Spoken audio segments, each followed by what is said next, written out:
আজকের এই গভীর বিশ্লেষণে সবাইকে স্বাগত। আম, আজকে আমরা এমন একটা বিষয় নিয়ে কথা বলবো যেটা আসলে আমাদের প্রতিদিনের জীবন, মানে আমাদের অহংকার, আমাদের সিদ্ধান্ত নেওয়ার প্রক্রিয়া, এসবের সাথে একেবারে ওতপ্রোতভাবে জড়িত। একদম তাই। আর আজকের এই আলোচনার ভিত্তিটা কিন্তু বেশ ভারী। হ্যাঁ, বেশ ভারী। মানে আজকে আমরা মূলত কুরআনের ২৫তম পারার একটা সামগ্রিক রূপরেখা নিয়ে খুব গভীর একটা আলোচনায় যাব। সূরা ফুসিলাত থেকে শুরু করে একেবারে সূরা জাসিয়া পর্যন্ত। এই উৎসগুলো মূলত একটা আয়নার মতো। রাইট, একটা বিশাল আয়না যেখানে মানব চরিত্রের সবচেয়ে অন্ধকার দিকগুলো, ঠিক। আবার একই সাথে সেখান থেকে বের হয়ে আসার পথগুলো খুব স্পষ্ট হয়ে ওঠে। হুম। তো আলোচনার একেবারে শুরুতেই, মানে সূরা ফুসিলাতের অংশে স্রষ্টার জ্ঞানের যে বিস্তৃতির কথা বলা হয়েছে, সেটা আসলে রীতিমতো চিন্তার জগৎকে নাড়া দেওয়ার মতো। হ্যাঁ, একেবারে মাইক্রোস্কোপিক লেভেলের জ্ঞান। ঠিক বলেছেন। মানে সেখানে বলা হচ্ছে কোনো ফল ঠিক কখন তার আবরণ বা খোলস থেকে বের হবে, কিংবা কোনো নারী ঠিক কখন গর্ভধারণ করবে, এর সবটুকুই স্রষ্টার নখদর্পণে। হুম। এটা তো কোনো সাধারণ নিয়ন্ত্রণের কথা নয়। কিন্তু মজার বিষয়টা হচ্ছে ঠিক এর বিপরীতে মানুষের মনস্তত্ত্বের যে ছবিটা আঁকা হয়েছে, সেটা কিন্তু বেশ অদ্ভুত। অদ্ভুত মানে চরম অস্থির একটা প্রকৃতির কথা বলা হয়েছে। হ্যাঁ, মানে মানুষ যখন বিপদে পড়ে তখন সে দীর্ঘ থেকে দীর্ঘতর দোয়া করতে থাকে, একেবারে অসহায় হয়ে পড়ে। কিন্তু যেই না বিপদ কেটে যায়, পরিস্থিতি একটু স্বাভাবিক হয়, অমনি সে সব কিছু ভুলে অহংকার করে মুখ ফিরিয়ে নেয়। হুম। এই যে চরম অসহায়ত্ব থেকে চরম অহংকারের একটা দোলক, মানুষের এই মানসিক অস্থিরতা আসলে কোথা থেকে আসে? এর পেছনের কারণটা কিন্তু খুব গভীর। মানে যখন কেউ বিপদে পড়ে না, তখন তার চারপাশের তৈরি করা ওই যে কৃত্রিম নিরাপত্তার দেয়ালগুলো সেগুলো ভেঙে যায়। হ্যাঁ, তখন আর কোনো অপশন থাকে না। ঠিক, তখন সে তার নিজের প্রকৃত দুর্বলতা বা অসহায়ত্বটা সরাসরি দেখতে পায়। আর ঠিক তখনই সে ওই পরম সত্তার কাছে আত্মসমর্পণ করে। বুঝলাম। কিন্তু যেই মুহূর্তে বিপদ কেটে যায়, তার চারপাশের বস্তুগত দুনিয়া, মানে ধরুন তার সম্পদ, তার ক্ষমতা, তার পদবি, এগুলো আবার তাকে একটা ভ্রান্ত নিরাপত্তার অনুভূতি দেয়। মানে একটা ঘোরের মধ্যে চলে যায় মানুষ। একদম। এই যে বস্তুগত জিনিসের ওপর ভরসা করে নিজেকে স্বয়ংসম্পূর্ণ ভাবার প্রবণতা, এটাই তো মানুষকে অহংকারী করে তোলে। আর সবচেয়ে কৌতূহল উদ্দীপক ব্যাপার হলো মানুষের এই যে সাময়িক আবেগের বশবর্তী হয়ে সিদ্ধান্ত নেওয়ার প্রবণতা, হ্যাঁ। এই যে একটা অস্থিতিশীলতা, এর কারণেই মূলত মানব সমাজে একটা সুনির্দিষ্ট কাঠামোর প্রয়োজন হয়। একটা চেক অ্যান্ড ব্যালেন্স দরকার। আচ্ছা, মানে মানুষ যেন নিজের খেয়াল খুশি মতো চলে নিজেকে ধ্বংস না করে ফেলে। ঠিক তাই। আর আমাদের আজকের উৎসগুলোর প্রথম গুরুত্বপূর্ণ থিমটি কিন্তু ঠিক এই ভারসাম্যের জায়গা থেকেই উঠে এসেছে, যা সূরা সূরায় খুব বিশদভাবে ব্যাখ্যা করা হয়েছে। ও, সুরা সুরা। তো এই ভারসাম্যের বিষয়টা একটু ভেঙে বলা যাক। মানে সুরার মূল শিক্ষাই তো হলো পরামর্শ, বা ইংরেজিতে যাকে আমরা বলি মিউচুয়াল কনসালটেশন। হ্যাঁ, সূরা মানেই তো পরামর্শ। রাইট। এই যে মানুষের অস্থির মন, যেটা নিয়ে আমরা একটু আগেই কথা বলছিলাম, সেই মনকে স্থিতিশীল করার জন্যই মূলত এই পরামর্শের ধারণাটা দেয়া হয়েছে। আম, একটা উপমা দিলে বিষয়টা হয়তো বুঝতে আরও সুবিধা হবে। হ্যাঁ, অবশ্যই একটা উপমা দেওয়া যাক। ধরুন, কেউ একটা গাড়ি চালিয়ে রাতের বেলা কোনো দুর্গম পাহাড়ি রাস্তা দিয়ে যাচ্ছে। তার কাছে কোনো ম্যাপ নেই, কোনো জিপিএস নেই।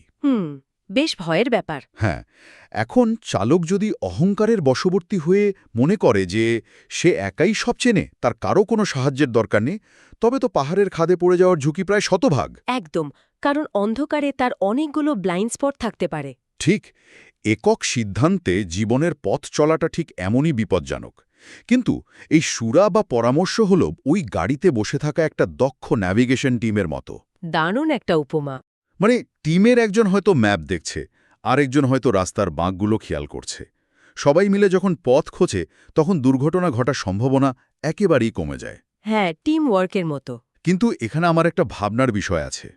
মানে পরামর্শ বা সবার মতামতের ভিত্তিতে কাজ করার বিষয়টা তো সামাজিক বা প্রশাসনিক একটা ব্যাপার, তাই না?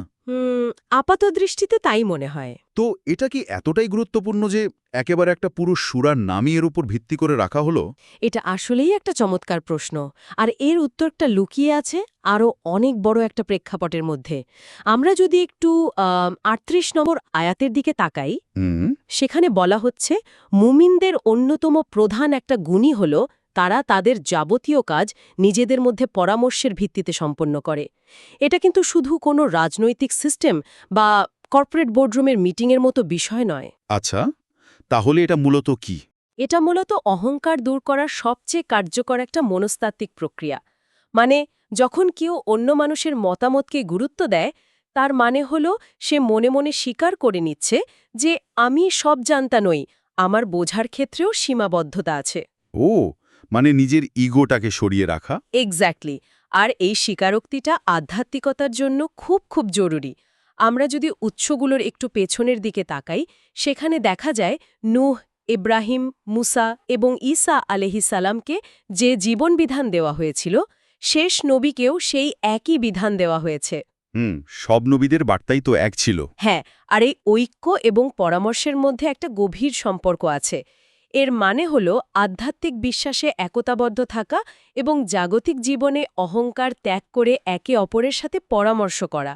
এই দুটো বিষয় আসলে একই সুতোয় গাঁথা। তার মানে স্রষ্টা চান মানুষ তার প্রতি যেমন সমর্পিত থাকুক, ঠিক তেমনি পৃথিবীর জীবনেও যেন অহংকার ত্যাগ করে অন্য মানুষের মতামতের প্রতি শ্রদ্ধাশীল হোক। ঠিক তাই, দুটোকেই একসাথে ব্যালেন্স করতে হবে। এই সংযোগটা বেশ চমকপ্রদ। মানে আধ্যাত্মিক সমর্পণ আর জাগতিক পরামর্শ দুটোই মূলত অহংকারের বিপরীত মেরুতে অবস্থান করে। কিন্তু কেউ যদি এই ন্যাভিগেশন টিমের কথা না শোনে, মানে কেউ যদি এই পরামর্শকে একদম উপেক্ষা করে নিজের জেদ আর অহংকারের পথেই হাঁটে, তখন কি হবে? তখন তো আরেকটা ভয়াবহ তত্ত্ব সামনে চলে আসে। হ্যাঁ, আর ঠিক এই জায়গাতেই সুরার ভেতরেই অত্যন্ত গুরুত্বপূর্ণ এবং ভারী একটা কথা বলা হয়েছে। বলা হয়েছে যে মানুষের ওপর যে বিপদ আসে তা তাদেরই কৃতকর্মের ফল। মানে মানুষের বিপদ তার নিজেরই হাতের কামাই। রাইট, নিজের হাতের কামাই। কিন্তু ঠিক এই জায়গাটায় এসে আমার একটা খটকা লাগে। মানে এই তত্ত্বটাকে একটু ভিন্ন দিক থেকে বিচার করা দরকার। কেমন খটকা? তাহলে কি পৃথিবীতে ঘটে যাওয়া সব দুর্যোগ বা জীবনের সব বিপর্যয়, সব বিপদের জন্য মানুষ এককভাবেই দায়ী? এটা কি মানুষের জন্য অনেক বড় একটা মানসিক চাপ হয়ে যায় না? অনেকের মনেই এই প্রশ্নটা জাগতে পারে। মানে জীবনের প্রতিটা খারাপ ঘটনার জন্য যদি মানুষকে এই অপরাধ বোধ নিয়ে বাঁচতে হয় যে সব কিছুর জন্য আমি দায়ী, তাহলে তো সেটা খুব হতাশাজনক একটা ব্যাপার। হ্যাঁ, প্রশ্নটা অত্যন্ত যৌক্তিক। আর ঠিক এই জায়গাতেই ওই তাত্ত্বিক মেকানিজম বা কার্যকারণের বিষয়টা বুঝতে হবে। উৎসগুলোতে স্রষ্টা যখন বলছেন যে বিপদ মানুষের হাতের কামাই, তার ঠিক পরের বাক্যে কিন্তু তিনি একটা মুক্তির পথও খোলা রেখেছেন। তিনি বলেছেন তিনি মানুষের অনেক গুনাহ বা ত্রুটি এমনিতে মাফ করে দেন। ও আচ্ছা, মানে সবকিছুর জন্য সাথে সাথে শাস্তি দেন না? একদম না। বিষয়টা মোটেও ওরকম যান্ত্রিক নয় যে মানুষ একটা ভুল করল আর সাথে সাথে আকাশ থেকে তার ওপর শাস্তি নেমে এলো। যদি সেটাই হতো, তবে তো পৃথিবীতে মানুষের অস্তিত্বই হয়তো টিকে থাকত না। হ্যাঁ, সেটা তো বটেই। এখানে মূল ফোকাসটা আসলে শাস্তির ওপর নয়, বরং দায়বদ্ধতা বা অ্যাকাউন্টেবিলিটির ওপর। মানে মহাবিশ্বে তো একটা নির্দিষ্ট কার্যকারণ বা কজ অ্যান্ড ইফেক্ট নীতি কাজ করে, তাই না?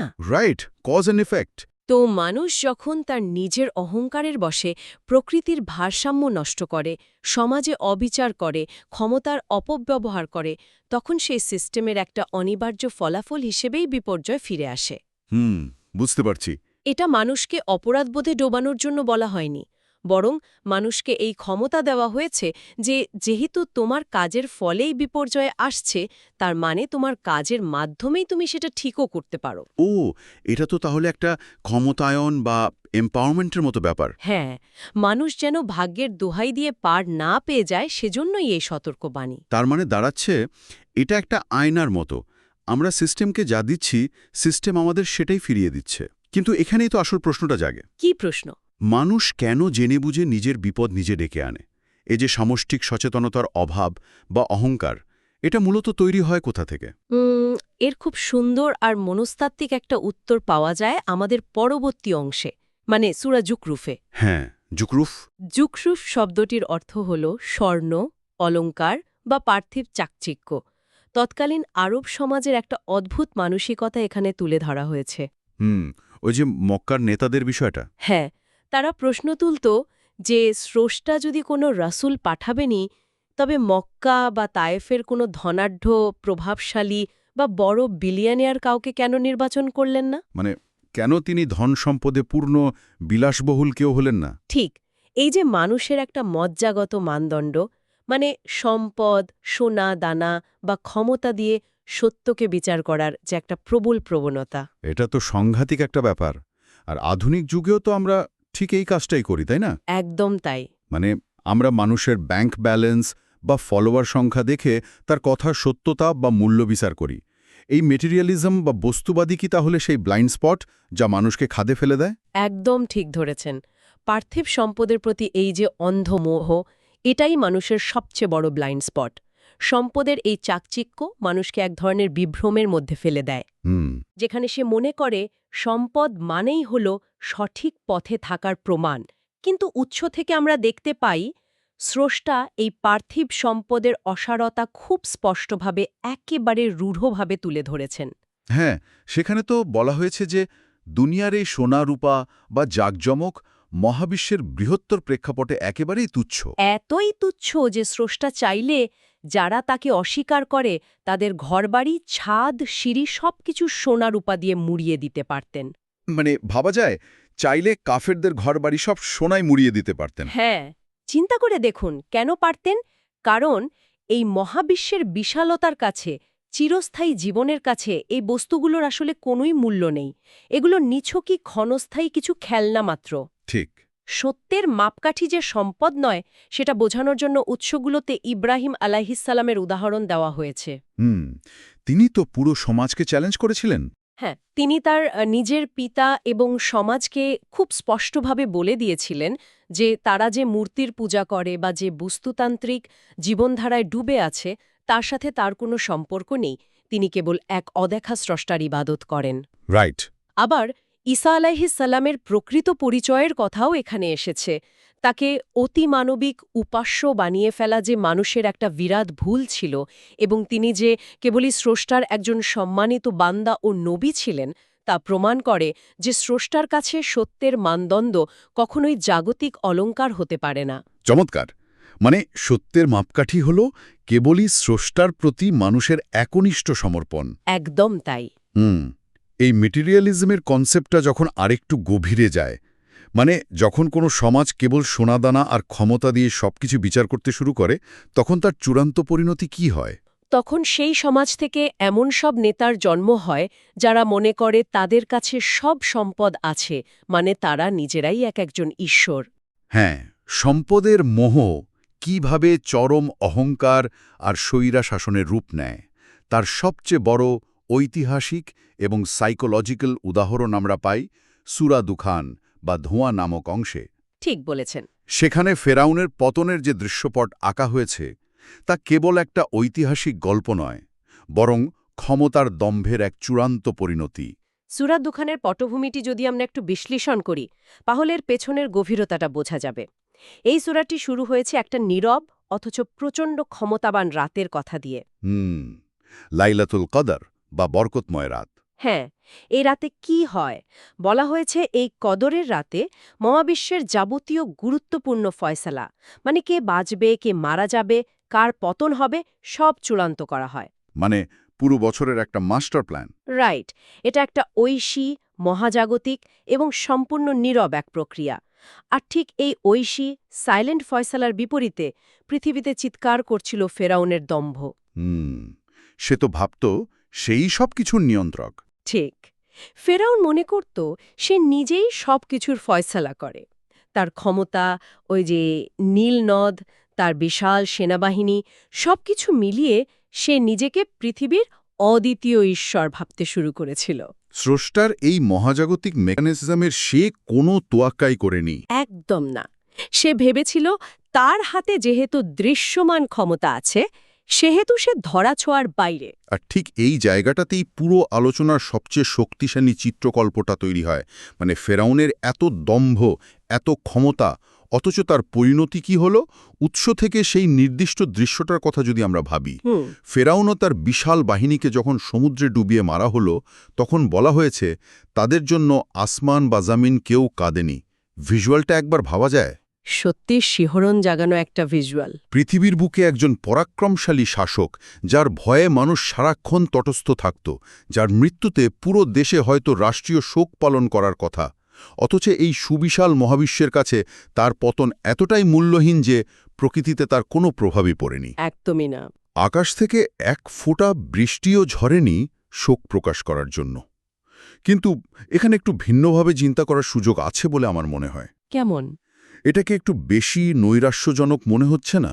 মানে এই মহাজাগতিক উদাসীনতার মানে কি এই দাঁড়ায় যে মানুষের অর্জন, মানুষের জীবনের আসলে কসমিক স্কেলে বা মহাজাগতিক পরিসরে কোনোই মূল্য নেই? মহাবিশ্ব কি আমাদের সবার ব্যাপারে এমন উদাসীন?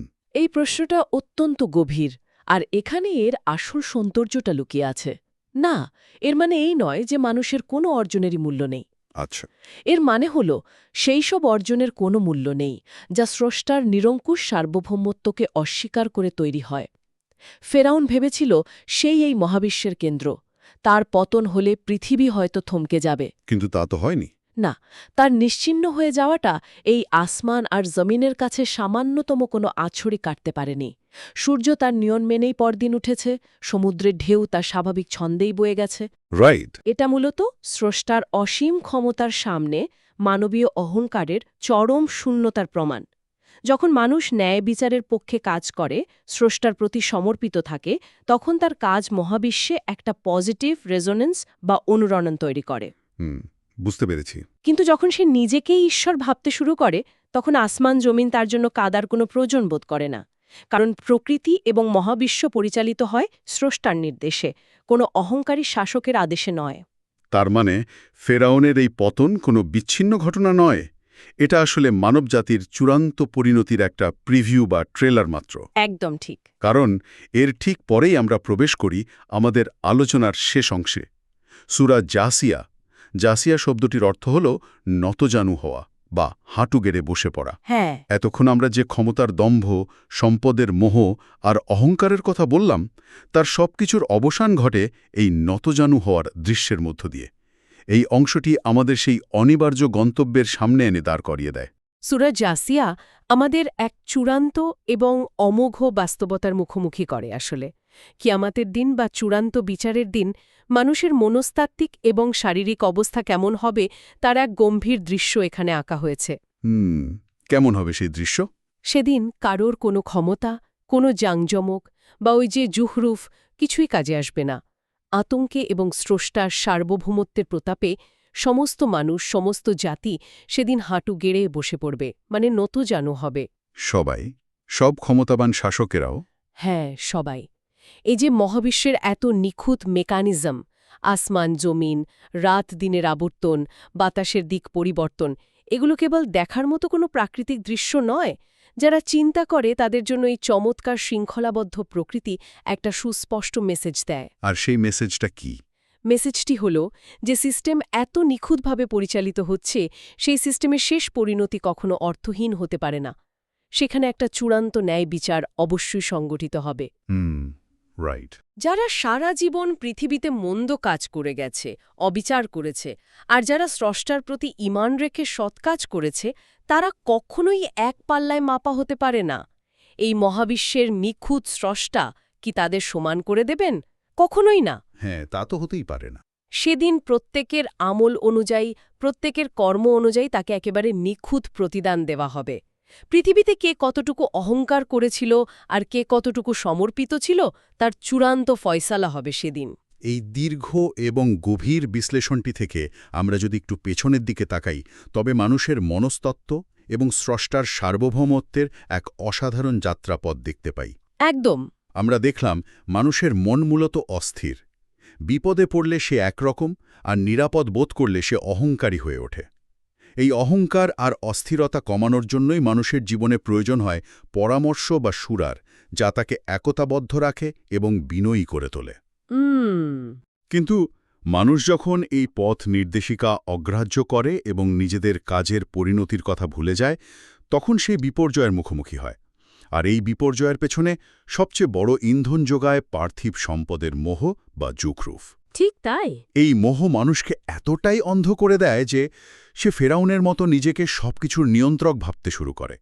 কিন্তু মহাবিশ্বের কাছে সেই মিথ্যে দম্ভের পতন এতটাই তুচ্ছ যে এক ফোঁটা ধোঁয়া বা দুখানের মতোই তা মিলিয়ে যায়। প্রকৃতি তার জন্যে একটুও শোক প্রকাশ করে না। সত্যি ভাবার মতো।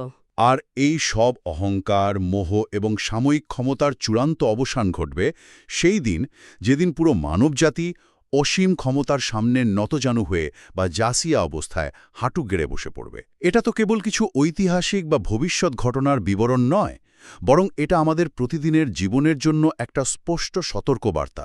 একদম যথার্থ একটা উপসংহার টেনেছেন। আমাদের প্রতিদিনের ছোট ছোট সিদ্ধান্ত, সম্পদের পেছনে আমাদের অন্ধ দৌড়, ক্ষমতা পেয়ে ধরাকে সরাজ্ঞান করার প্রবণতা, এই সবকিছুই আসলে একটা বিশাল ক্যানভাসের অংশ। হ্যাঁ, আমরা ভাবি আমরা স্বাধীন, কিন্তু আমাদের প্রতিটি কাজ সেই মহাজাগতিক কার্যকারণের নিয়মে বাঁধা।